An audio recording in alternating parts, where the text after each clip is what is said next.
मौत, गोगी और टट्टी कभी भी आ सकती है।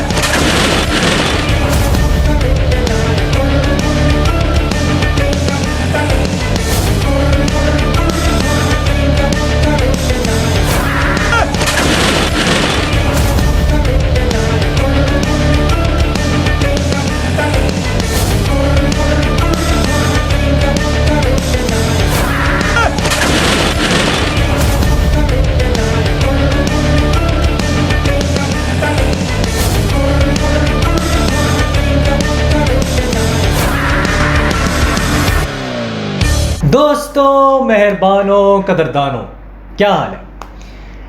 आज हम बात करने वाले हैं नाबालिग अफराद की, लेकिन उससे पहले मैं ये कहना चाहता हूँ कि एक ड्रामा सीरीज़ आने वाली है बरज़ख, जिसमें सनम सईद और फवाद ख़ान जो है 12 साल के बाद जो हैं वो आने वाले हैं। सिंस ज़िंदगी गुलजार है, तो they are going to make a return as a couple.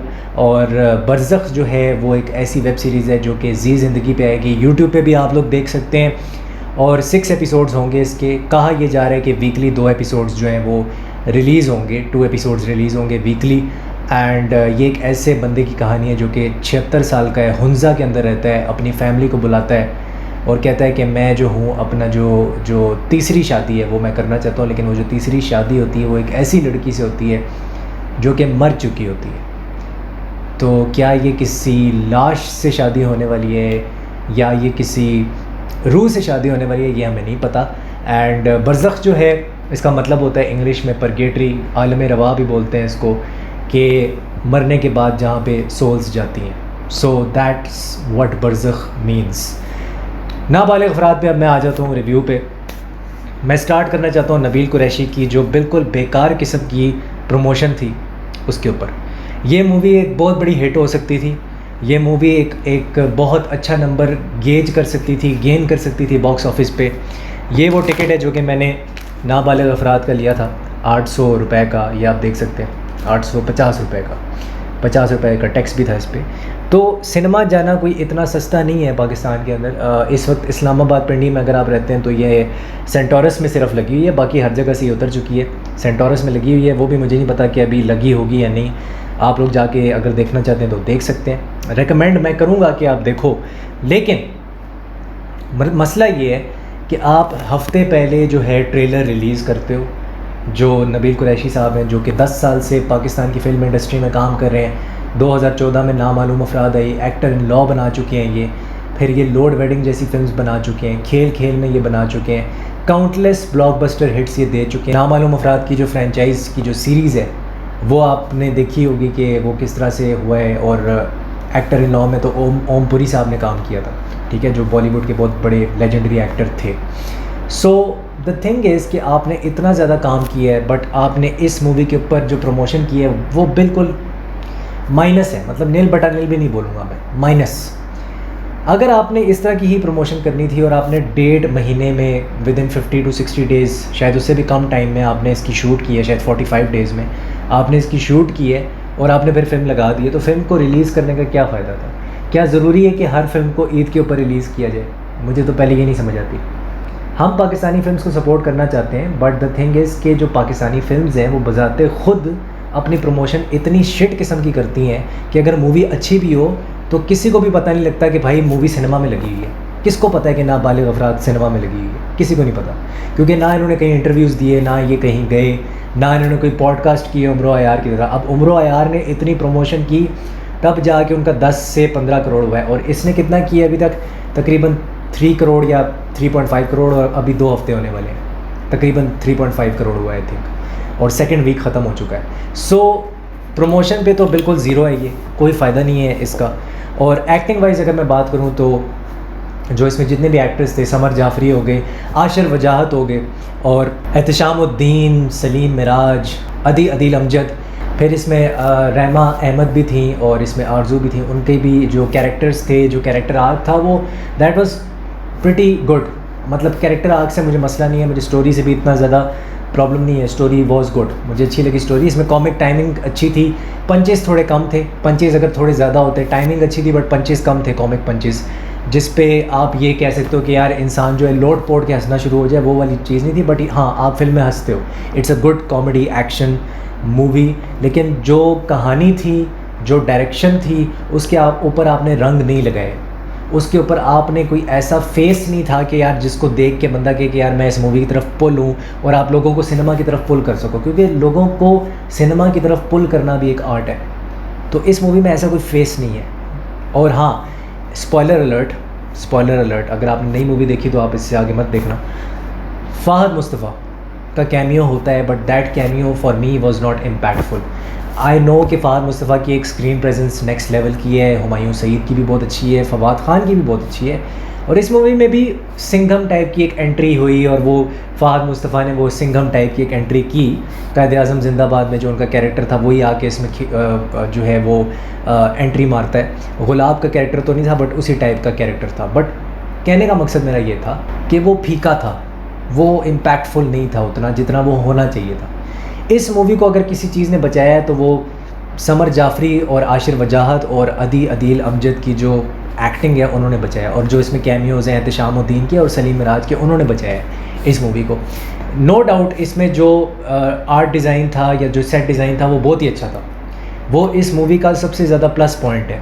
मतलब एक सीन होता है वो बिल्कुल सेकंड हाफ के अंदर, उसमें 1000 रुपये का नोट जो है ना वो देने वाला होता है। आशिर का जो कैरेक्टर है समर को ना 1000 या 2000 का नोट होता है, तो वो 2000 के जो नोट होता है वो देने लगता है। तो वो जो नोट जो था वो भी 90s का उन्होंने लिया है। फिर इन्होंने एक म्यूज़िक की जो दुकान बनाई थी, ठीक है, टेप वीडियो की दुकान जो बनाई थी, VCR की जो दुकान थी जहाँ से रेंट पे मूवीज़ लेते हैं, और जिधर ये एडल्ट फिल्म जो है ख़रीदने के लिए जाते हैं। क्योंकि कहानी ये है कि 2 लड़के हैं और ये टीनेज 90s के लड़के हैं, 90s में सेटअप हुआ है हर चीज़ 90s में सेटअप हुई है। तो क्योंकि ये 90s में सेटअप है तो वो लड़कों को कहा जाता है यार कि तुम बड़े कब होगे, तो वो कहते हैं जी अब हम अगर बड़े होंगे तो फिर एडल्ट फिल्म देख के ही बड़े होंगे। और फिर उसके बहुत रेपरकशंस होते हैं। VCR के अंदर 90s में जब वो टेप डालते हैं, और मैंने VCR का ज़माना देखा तो नहीं हुआ, 90s मुझे इतना याद नहीं है, मैं पैदा 90s में हुआ था, बट 90s मुझे इतना याद नहीं है, बट 2000s मुझे याद है, और अर्ली 2000s में भी VCR और ये सारे टेप वगैरह होते थे। तो वो फिर टेप उसमें फंस जाता है, जो एडल्ट फिल्म का टेप होता है। उस फिल्म का नाम होता है नाइट राइडर, जो कि ये सिनेमा में पहले देखने जाते हैं, और इनका नाम होता है दोनों का मज़र फ़ख्र। जी हाँ, तो काफ़ी कॉमिकल किस्म के नाम है और काफ़ी कॉमिकल किस्म के कैरेक्टर्स हैं। Characters are brilliant, story is very good, ठीक है, टॉप नॉच नहीं है बट वेरी गुड अगर आप एक पाकिस्तानी मूवी के स्टैंडर्ड के हिसाब से देखें। Comic timing is good, production भी अच्छी है, लेकिन मैं नबील कुरैशी से बहुत ज़्यादा एक्सपेक्ट करता हूँ। मैंने इनकी खेल में भी देखी है, मैं बहुत एक्सपेक्ट करता हूँ। इवन दो खेल Mein it was a propaganda movie, लेकिन वो प्रोडक्शन वाइज इस मूवी से बेटर थी। अगर मैं सच्ची बात करूँ, प्रोडक्शन वाइज खेल में was better than this movie. तो वो जो चीज़ है ना, अगर मैं उससे कंपेयर करूँ जो नबील कुरैशी का पुराना वाला काम है जो मैंने देखा हुआ है, तो उतना मुझे इंप्रेस नहीं किया। But yeah it's good for an Eid movie. एक लाइट सी मूवी है जिसमें आपको बहुत से सोशल मैसेजेस मिलते हैं, और जो सोशल मैसेजेस हैं वो अंडर द लेयर बताए जाते हैं, वो बड़े सटल तरीके से बताया जाता है। इन द फेस आपके मुंह पे प्रीच नहीं किया जाता, जो कि जैसे खलील रहमान कमर साहब करते हैं, वो तो प्रीच करना शुरू हो जाते हैं अपने ड्रामों में। तो वो चीज़ है। म्यूज़िक एंड जो BGM है बहुत अच्छा है। गाने इतने नहीं है, बट एक ही गाना था इसके अंदर, वो भी इतना मेमोरेबल नहीं था, बट जो BGM था वो टॉप नॉच है। BGM मुझे बहुत पसंद आया। BGM एक प्रॉपर एक थिएट्रिकल जो ट्रू एंटरटेनर्स होते हैं ना, क्योंकि Nabeel Qureshi is known for true entertainers, ठीक है, ब्लॉकबस्टर एंटरटेनर्स के लिए वो माने जाते हैं। उनकी फिल्मों ने पाकिस्तान के अंदर 30 करोड़ 40 करोड़ 50 करोड़ किया हुआ है। ही नोज़ दैट फार्मूला कि यार एक फ़िल्म को कैसे हिट बनाना है। लेकिन मुझे लगता है कि अगर इसकी स्क्रिप्ट के ऊपर आप मज़ीद और काम कर लेते, 3-4 महीने आप और काम कर लेते, तो आप की ये मूवी और ज़्यादा हिट हो सकती थी, प्रोडक्शन वाइज बेटर हो सकती थी। तो वो थोड़ा सा मसला है। स्क्रीन प्ले में कॉन्टीन्यूटी का बहुत ज़्यादा ख्याल रखा गया है, ड्रेसिंग से लेके, वार्डरोब से लेके, मेकअप से लेके, ठीक है। अदील अमजद को मैं पहचान ही नहीं पा रहा था। मैंने उनका ड्रामा देखा था, एक कॉमिक ड्रामा था रेडी स्टेडी गो, बहुत पहले आता था, बहुत 10 साल पुरानी बात है, तो वो मैंने देखा था। मैं उनको पहचान ही नहीं सका क्योंकि उनका मेकअप इतना अच्छा हुआ था, वार्डरोब इतना अच्छा था, स्टाइलिंग इतनी अच्छी हुई थी, कलर ग्रेडिंग बहुत अच्छी थी इस मूवी की, वेरी गुड कलर ग्रेडिंग। ऐसा लग रहा था थोड़ा सा बॉलीवुड का टच है, क्योंकि नबील कुरैशी की फ़िल्मों में एक बॉलीवुड का टच होता है। That's why they are true entertainers, they are. और उसमें गाने भी होते हैं और उसमें एक बड़ा फिल्मीनेस भी होती है और बड़े फिल्मी डायलॉग्स भी होते हैं। जैसे फ़ाहद मुस्तफ़ा की जो कायद-ए-आज़म ज़िंदाबाद थी, उसमें बड़े फिल्मी डायलॉग्स थे। इसमें इतने मेमोरेबल फिल्मी डायलॉग्स नहीं है। अगर मैं सिर्फ डायलॉग्स की बात करूँ, इतने मेमोरेबल फिल्मी डायलॉग्स नहीं है, तो वो थोड़ा सा मसला है इसके अंदर। लेकिन आप अगर टेप रिकॉर्डर्स की बात करो, वीसीआर की बात करो, आप अगर उन दुकानों की बात करो जिसमें उन्होंने पूरी वो कैसेटें लगाई हुई थी और वो जो सीडीज़ लगाई हुई थी और वो वीसीआर का टेप रिकॉर्डर लगाया हुआ था, तो वो जिस तरह से उन्होंने 90s को रिक्रिएट किया, डिटेलिंग पे जो काम किया, वो बड़ा ही अच्छा था। वो बहुत अच्छा था, वो टॉप नॉच था। और टेलीफोन भी, जो टेलीफोन वाला सीन था वो भी बहुत अच्छा था, जिसमें अदील अमजद का जो कैरेक्टर होता है वो अपनी जो लव इंटरेस्ट है उससे बात कर रहा होता है। आई थिंक वो रहमा अहमद जो है उनका कैरेक्टर होता है। तो वो फ़ोन भी फिर वो 90s वाला उन्होंने किया, वो उस चीज़ का उन्होंने ख्याल रखा है। So continuity wise it's good.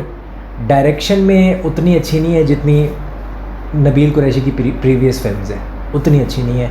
Quaid-e-Azam Zindabad direction wise was a better film. अगर मैं ये कहूँ कि Khel Khel Mein it was direction wise a better film. तो ये जो है ना थोड़ा सा इशू है कि डायरेक्शन में मैं इतना इम्प्रेस नहीं हुआ हूँ।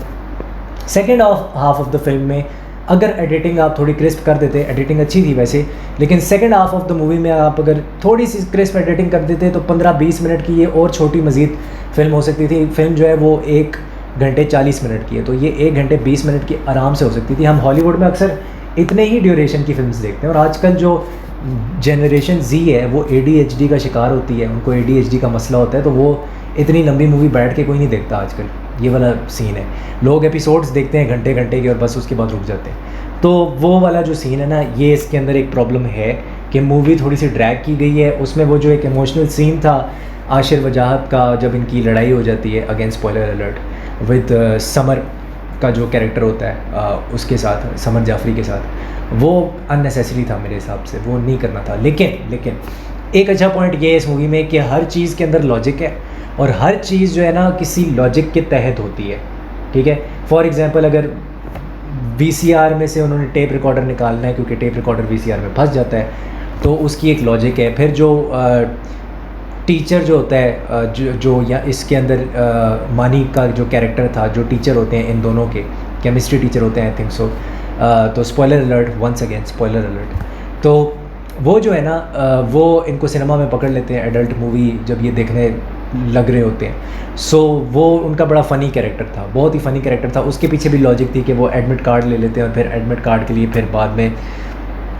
पैसे देने पड़ते हैं इन दोनों स्टूडेंट्स को, और वो फिर पैसे कहाँ से आते हैं वो पूरी एक कहानी है।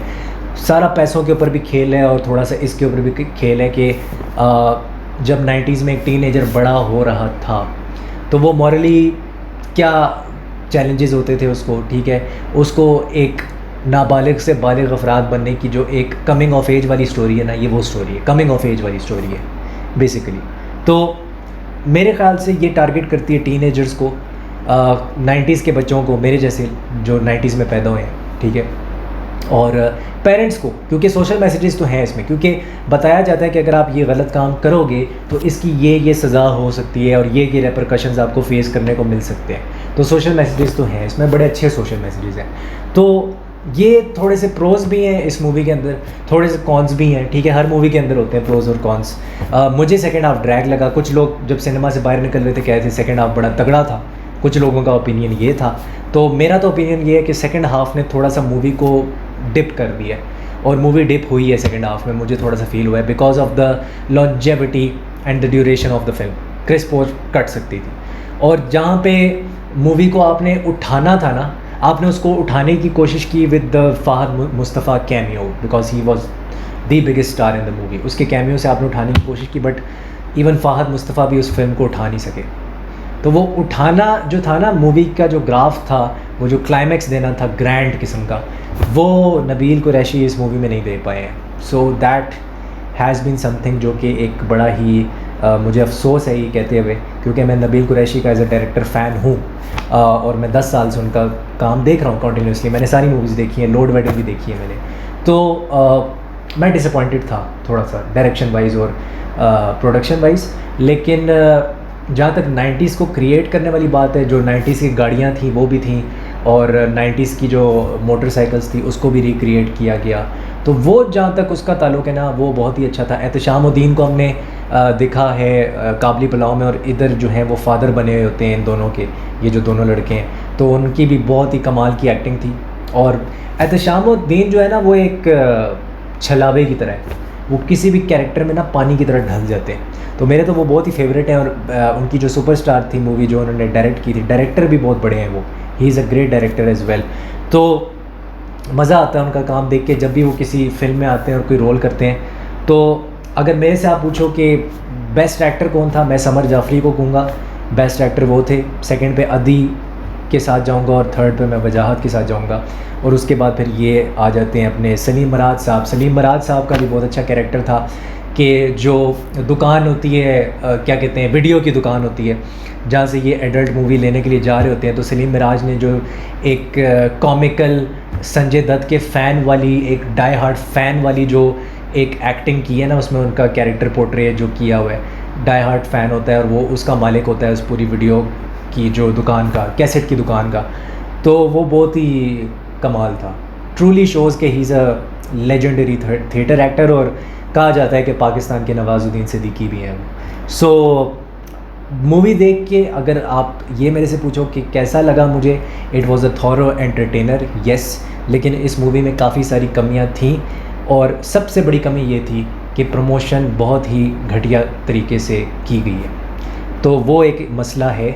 Otherwise overall movie has a lot of potential. OTT पे ये चल सकती है। अगर ये इसको OTT पे रिलीज़ करते हैं तो ये एक कल्ट क्लासिक बन सकती है, यू नेवर नो।